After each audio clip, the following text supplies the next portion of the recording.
C'est ma première vidéo doublée. Comment j'ai appris à parler l'anglais?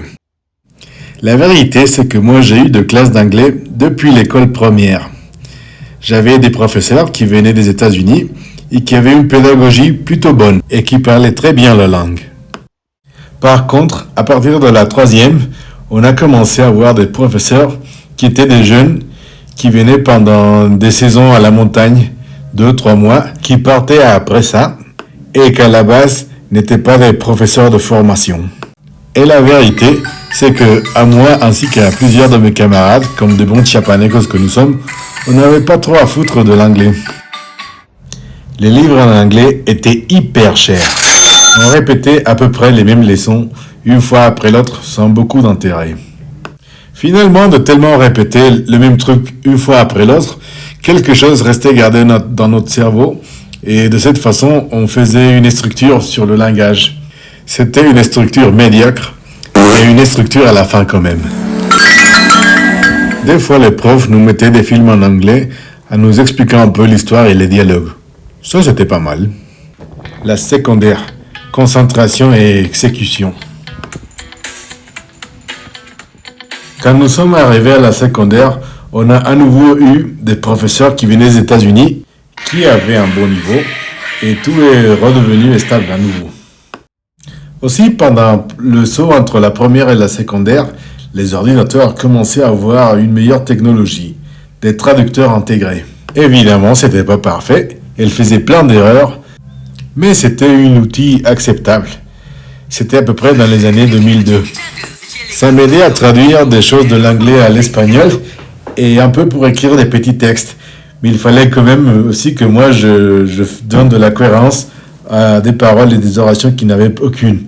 Alors je devais faire mon effort. Je me suis vite rendu compte que c'était de plus en plus facile pour moi grâce à cet exercice de coordination et de rédaction.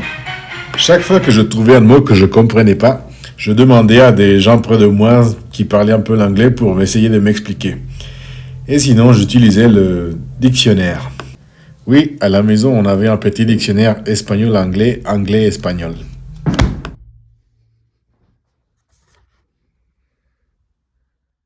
Mon conseil final, ne reste jamais avec une doute. Cherche toujours la réponse. Cherche, demande, résous ta doute. C'est mon meilleur conseil que je peux te donner.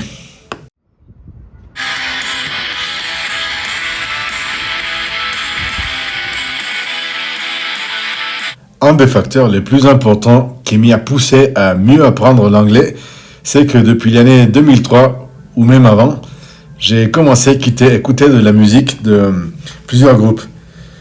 Korn, Limp Bizkit et Offspring. Aussi, dans l'année 2004, dans la ville de Tuxtla Gutiérrez, la capitale du Chiapas, ils ont ouvert un magasin de mix-up. Dans ces magasins, on pouvait trouver presque tous les CD et tous les DVD qu'on voulait. C'était à peu près un Fnac. Il y avait déjà des magasins auparavant, mais pas avec une variété aussi grande, et on pouvait commander des titres. Moi, je voulais avoir tous les CD, évidemment, mais je voulais aussi comprendre les lettres, savoir de tout ce qu'ils criaient dans ces chansons super folles et super chouettes. Ils étaient tous anglais, mais j'ai bientôt découvert que les chansons de Limp Bizkit n'avaient pas trop de sens. Je chantais en faisant plein d'erreurs et plein de mauvaises interprétations, mais c'était pas si grave parce que de toute façon, ça n'avait pas trop de sens. C'est comme ça la musique de nu metal. À un moment donné, à la fin de l'année 2004, début de l'année 2005, j'ai trouvé ça, dans le Mix-Up, la collection entière des films de Freddy Krueger. Mais c'était uniquement en anglais, avec des sous-titres en anglais, pour les personnes avec des difficultés auditives. Et moi j'ai dit, allez papa, achète-le moi s'il te plaît. Mon père a dit, bah mais c'est seulement en anglais. Moi j'ai dit, bon, mais je connais déjà l'histoire. Et je connais un peu l'anglais, et comme ça j'apprends mieux en lisant. Et mon père m'a dit, bon allez d'accord, vas-y ça va être ton cadeau d'anniversaire. Et mon père a aussi accepté parce que lui aussi il était un grand fan de films. Alors pendant qu'on voyait les films, et je lisais les sous-titres en anglais, je me suis rendu compte très vite que je comprenais très bien, ou beaucoup mieux, l'anglais de ce que je pensais. Et j'apprenais plus en temps réel. Donc, je peux très bien dire que Freddy Krueger a été un de mes meilleurs profs d'anglais dans toute l'histoire. Merci, Freddy. En la segunda mitad de los 2000, el internet se estaba haciendo más accesible en San Cristóbal. No solo en las cybercafés, también en las casas aún en las montañas. Pendant la seconde moitié des années 2000, l'Internet était en train de se démocratiser et était de plus en plus accessible dans le Chiapas, même dans la montagne. Pas que dans les cyber, aussi dans les maisons. Allá del 2005 al 2008 aproximadamente fue mi época de terror, slasher, donde vi las películas de Freddy Krueger, Jason, Viernes 13, Halloween, Destino Final y todas esas. Entre 2005 et 2008, c'était ma période d'horreur. Des films d'horreur, j'en ai vu quand même. J'étais un ado et je voulais voir tout le gore possible. Les Griffes de la nuit, Halloween, La nuit des masques avec Michael Myers, Vendredi 13, Destination finale, etc. En 2007, pendant que je cherchais une vidéo de Vendredi 13 avec Jason,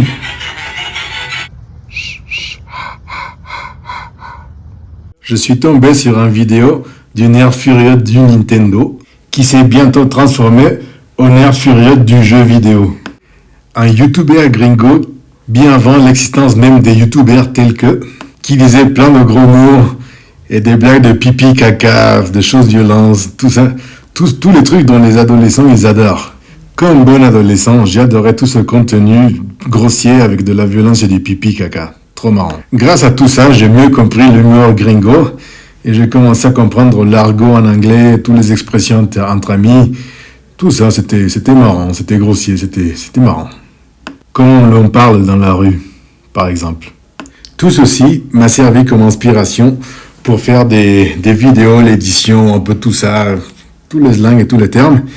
Et bien entendu, pas que j'ai commencé à faire des vidéos beaucoup de temps après, presque une vingtaine d'années après, mais ça reste une bonne influence très forte. Un youtubeur avant l'heure, il a servi lui-même d'influence très forte pour le joueur du grenier. Un jour, je crois je vais parler sur ce sujet parce que c'est un autre youtubeur que j'apprécie beaucoup. Mais en continuant de parler sur le nerd, James Rolfe reste un de mes meilleurs profs d'anglais, jusqu'à ce jour-là. Et maintenant, on va parler au sujet que tout le monde attendait. Le cœur, les relations. Moi, je parlais espagnol et français depuis que j'étais tout petit. Et la plupart des personnes parlaient déjà espagnol.